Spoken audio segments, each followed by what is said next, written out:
प्रलोभन देणारी वक्तव्य नेत्यांना भोवणार. प्रलोभन देणाऱ्या 20 नेत्यांची निवडणूक आयोगाकडून दखल.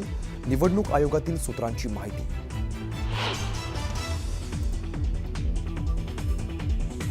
सर्व बाजूंचा विचार करून कायदेशीर सल्ला घेऊनच निवडणुका पुढे ढकलल्या. राज्य निवडणूक आयोगाकडून स्पष्टीकरण. सूत्रांची माहिती.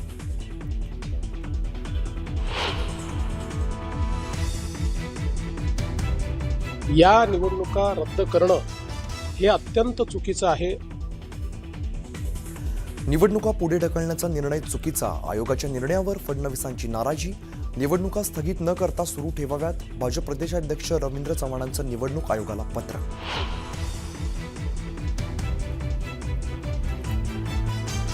शहाजी बापू पाटलांच्या कार्यालयावरील कारवाई अयोग्य. गांभीर्य समजून शिंदेंनी दखल घ्यावी. संजय शिरसाटांची मागणी. तर तक्रारीनंतर चौकशी झाली. मुख्यमंत्र्यांचं स्पष्टीकरण.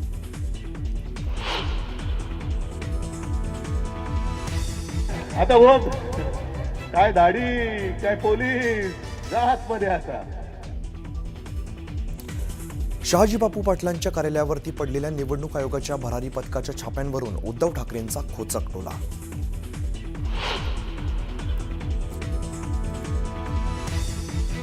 महालक्ष्मीला कमळावर बसायचं कळतं. कमळावरती बसूनच लक्ष्मी घरी येणार. सांगलीच्या जतमधील प्रचारसभेत पंकजा मुंडेंचं विधान.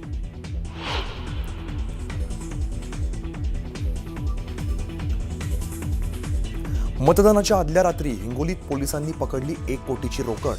मंगळवार भागातील शेतकरी भवन परिसरात झाली कारवाई.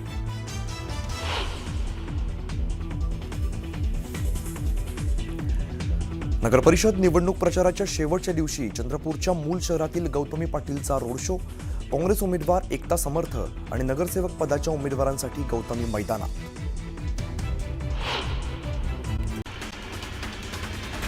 प्रलोभन देणारी वक्तव्य नेत्यांना भोवणार आहेत. प्रलोभन देणाऱ्या 20 नेत्यांची निवडणूक आयोगाकडून दखल घेण्यात आल्याची माहिती निवडणूक आयोगातील सूत्रांनी दिली आहे.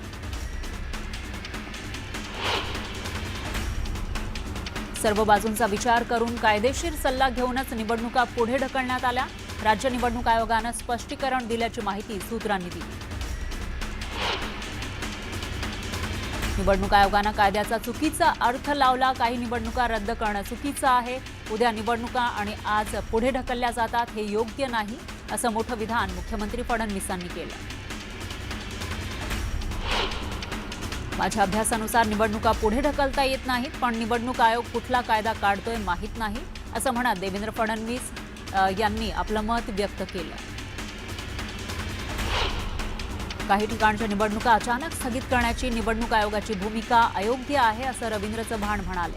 निवडणुका स्थगित न करता सुरू ठेवण्याची मागणी त्यांनी पत्रातून केली. निवडणूक आयोगाचा निर्णय अनाकलनीय आहे. मतदानाच्या 1 दिवस आधी असे धक्के देणं योग्य नाही. हा निर्णय कोणत्या नियमातून केला त्याचा अभ्यास करावा लागेल, असं चंद्रशेखर बावनकुळे म्हणाले.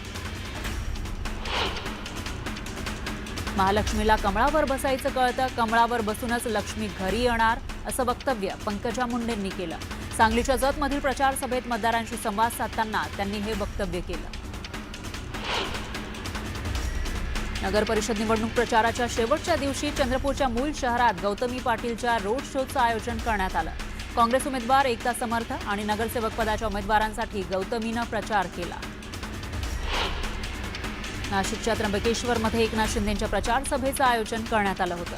यावेळी त्यांनी शिवसेनेच्या उमेदवारांना बहुमतानं जिंकवण्याचं आवाहन केलं. इंद्रायणी नदीतील प्रदूषण रोखण्यासाठी प्रयत्न करत असल्याचं वक्तव्य अजित पवारांनी केलं. लोकांना स्वच्छ पाणी देण्याचं आमचं उद्दिष्ट आहे, असं ते म्हणाले. तर आळंदीमध्ये बोलताना त्यांनी हे वक्तव्य केलं. आंदरकरांच्या पापाचा आकडा आता भरला, असं वक्तव्य उमेश पाटलांनी केलं. तर आता आलेला फेरा हा नियतीचा फेरा असल्याचं ते म्हणाले. निवडणूक स्थगितीच्या निर्णयावर त्यांनी हे वक्तव्य केलं. जतमधील दगडफेकीची घटना अतिशय गंभीर बाब असल्याचं गोपीचंद पडळकर म्हणाले. तर निवडणूक लढवण्याचा अधिकार सर्वांना आहे, असंही ते म्हणाले.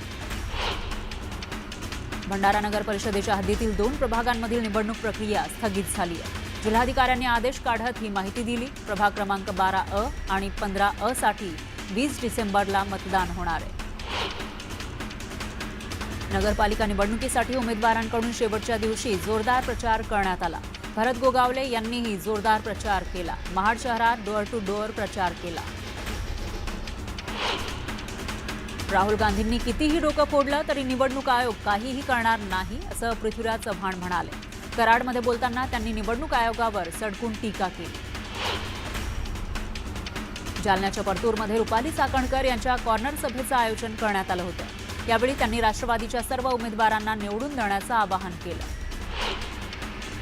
भंडारा जिल्ह्यातील 4 नगर परिषद निवडणुकीसाठी वोटिंग मशीन रवाना करण्यात आल्या. उद्या मतदान आहे, त्यामुळे प्रशासनाकडून जोरदार तयारी करण्यात आली. इंदापुरात कोणी बोगस मतदान करताना आढळल्यास अडचण होणार असल्याचं प्रदीप गरटकर यांनी म्हटलंय. त्यामुळे कोणीही बोगस मतदान करू नये असं आवाहन त्यांनी केलं. बुलढाण्यामध्ये 11 पैकी 10 ठिकाणी नगराध्यक्षपदासाठी निवडणूक होणार आहे. प्रशासनाकडून निवडणुकीची तयारी अंतिम टप्प्यात आली आहे. ईव्हीएम यंत्राचे वाटप करण्यात आलं आहे. ईव्हीएम घेऊन कर्मचारी मतदान केंद्रावर रवाना झाले. मावळातील निवडणुकीसाठी शासकीय यंत्रणा पूर्णपणे सज्ज झाली आहे. निवडणूक आयोगाकडून ballot unit, control unit, EVM machine आणि आवश्यक साहित्याचं वाटप लोणावळा नगर परिषद आवारात करण्यात आलं. उद्या होणाऱ्या नगर परिषदेच्या निवडणुकीसाठी शासकीय यंत्रणा सज्ज झाली आहे. मनमाड, येवला, नांदगाव, चांदवड इथं मतदान केंद्र प्रतिनिधींना ईव्हीएम मशीनसह मतदानाचं इतर साहित्य वाटप करण्यात आलं. जळगाव जिल्ह्यातील 18 नगरपालिका निवडणुकीसाठी उद्या होणाऱ्या मतदानाच्या पार्श्वभूमीवर जिल्हा प्रशासन सज्ज झाले.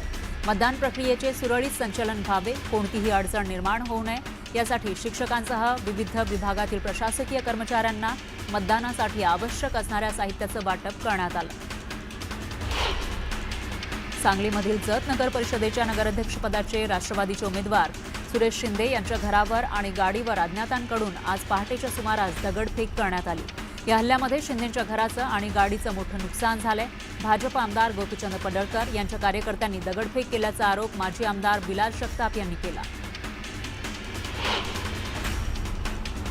रत्नागिरी जिल्ह्यातील नगर परिषद आणि नगरपंचायतीच्या मतदानासाठी प्रशासकीय यंत्रणेची तयारी पूर्ण झाली आहे. 200 मतदान केंद्रांसाठी 1200 अधिकारी आणि कर्मचाऱ्यांची नियुक्ती करण्यात आली आहे.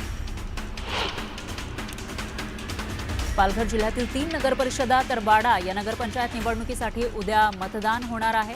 यासाठी आज अधिकारी आणि कर्मचाऱ्यांना मतदान पेट्यांसह व्हीव्हीपॅटचं वाटप करण्यात आलं. 16,660 मतदार आहेत आणि 122 मतदान केंद्र उभारण्यात आली आहेत. सिल्लोड नगर परिषद निवडणुकीमध्ये माजी मंत्री अब्दुल सत्तार यांची प्रतिष्ठा पणाला लागली आहे. नगर परिषदेमधून सत्तार यांचे पुत्र अब्दुल समीर शिंदे सेनेकडून रिंगणात आहेत. भंडारा शहरामध्ये बाहेरून येणाऱ्या वाहनांची तपासणी केली जाते. वाहनात पैसे, दारू किंवा अन्य साहित्य आढळल्यास कारवाई केली जाते. भंडाऱ्यामध्ये 5 निवडणूक अधिकारी आणि कर्मचारी पोस्टल बॅलेट विना मतदानापासून वंचित राहण्याची शक्यता आहे. नगर परिषद निवडणुकीच्या तोंडावर पोस्टल मतपत्रिका उपलब्ध नसल्यानं प्रशासनात खळबळ माजली आहे.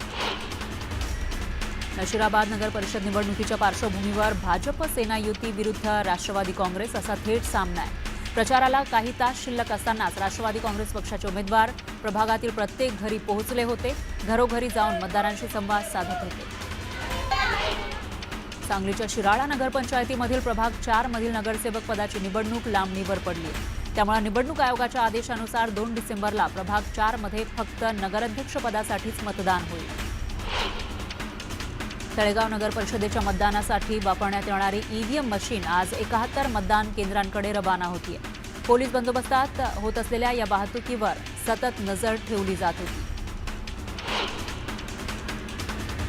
भुसावळमध्ये मतदानासाठी स्ट्रॉंग रूममधून कर्मचाऱ्यांना ईव्हीएम मशीनसह मतदान केंद्रांचं साहित्य वाटप करण्यात आलं.